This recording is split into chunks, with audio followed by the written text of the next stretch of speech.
experience of St. Peter in Acts chapter 10 is interesting. You know what happened, right? It was just read to us. Peter, at high noon, he probably was hungry, and so maybe that led to him having a vision. I don't know, but he was on the rooftop and he was praying, and he suddenly sees this sheet with, imagine a GI sheet, a roof sheet, with animals considered unclean by the Jews. I don't know, maybe swine, and shellfish and all of those things that are forbidden in the Old Testament for Jews to eat. And so he heard the voice from heaven. See, the sheet came down from heaven, so it was God's offering to him. And the voice said, "Get up, Peter, kill and eat." And Peter says, "Oh, no, Lord, no. I am a devout Jew. I observe the law, and I have not eaten a single one of those unclean things all my life. And I'm not about to start now." And then it happened 3 times.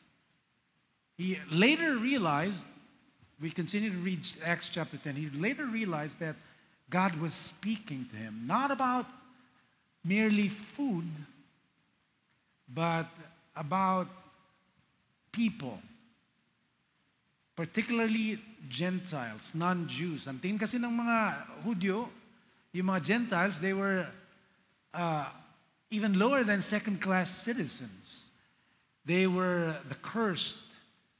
They're the rebellious. They're the pagans, the heathens. They're the people without God, without inheritance. In our Christian language today, unbelievers, unsaved. Right? Tingin natin, tayo lang na mga na-born again, tayo lang na mga nabinyagan, tayo lang ang hinirang ng Panginoon at mapupunta sa langit isang araw pag namatay tayo. At yung iba, sorry na lang sa kanila, hindi mangyayari sa kanila. They're beyond salvation. And God is causing Peter to have a major paradigm shift. Gusto niyang baguhin ang pag-iisip ni Peter.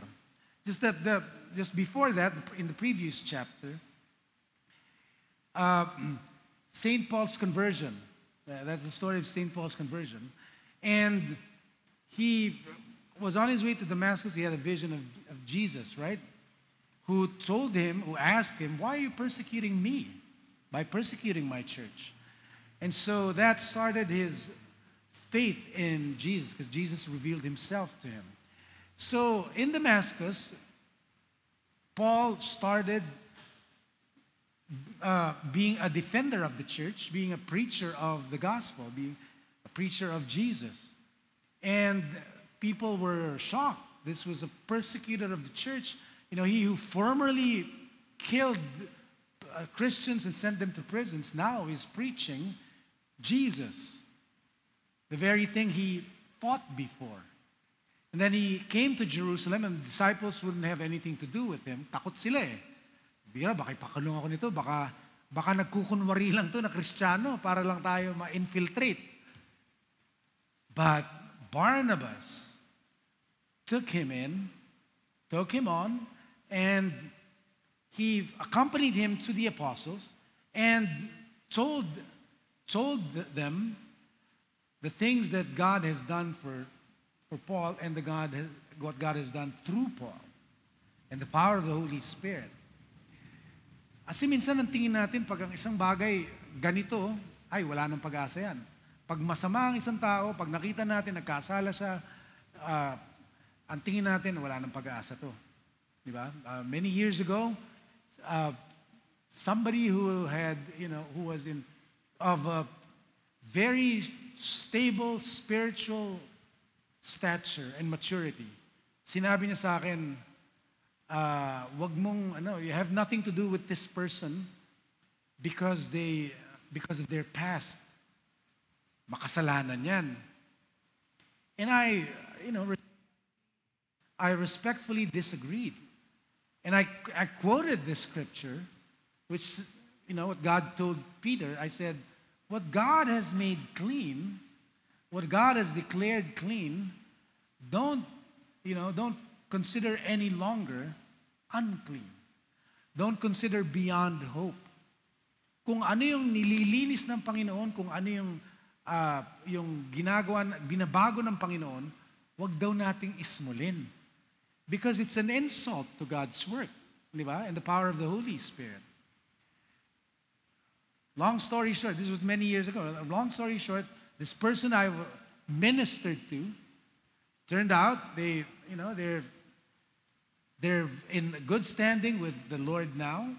They're very fruitful in the kingdom of God, and my ministry to them continues. Because, people, if we don't give up on people like Barnabas, then we will see God is working in them, and the power of God is stronger in them than the power of sin and the devil. Diba? Dapat our faith should be in the ability of God to transform sinners to saints more than in the devil's ability to destroy them and lead them to sin. Di ba? Minsan, mas bilib pa tayo sa kapangyarihan ng kadiliman, ng kasalanan, kaysa sa kapangyarihan at abilidad ng Panginoon na magsalba sa atin. Di ba? Kaya nga, Jesus is the Savior of the whole world. The whole world. Including the worst sinner. So we should never give up on anything, on anyone. Which is why St. Paul says, no longer see anyone, no longer regard anyone according to the flesh, according to the weakness of their flesh. Don't regard them as that, but see them as a sinner of God's own redeeming. A new creature in Christ. Kasi, see them as a servant for whom Jesus died. And the power of that death, the cross and Jesus' resurrection is at work in them. That power is much, much greater than the power of sin. Minsan, lang tayo hindi tayo pasensyoso di ba? We get impatient, and so we want to see things perfect in other people. Ang nakakalimutan natin, tayo rin naman hindi pa perfect, di ba? Tayo rin, ang dami pa rin nating weaknesses, and we sort of have a double standard because we want perfection for others and we want mercy for us. Gusto natin, hindi tayo mapagpasensya sa ibang tao, pero gusto natin si Lord maging mapagpasensya sa atin dahil mabagal tayo maging perfect. But understand that, don't see anyone as unclean. Don't see anyone as beneath us. Because God is at work in them. Let's have a change of attitude. Let's not see ourselves as better than others. But let's see everyone as God's children and servants for whom Jesus died. Sinners of His own redeeming. And His power working in them can do infinitely more than we can imagine. Right? Sabi nga to their own master, a servant stands or falls. And they will stand because their master is able to make them stand. Let's believe in that. Let's believe in the power of Jesus to transform us and transfigure us. Because one day we will be conformed to His image. All of us. All of us. No one is better than others. All of us need His saving work. So let's believe in that, because that's the good news. And that's the way it is in the kingdom of our God.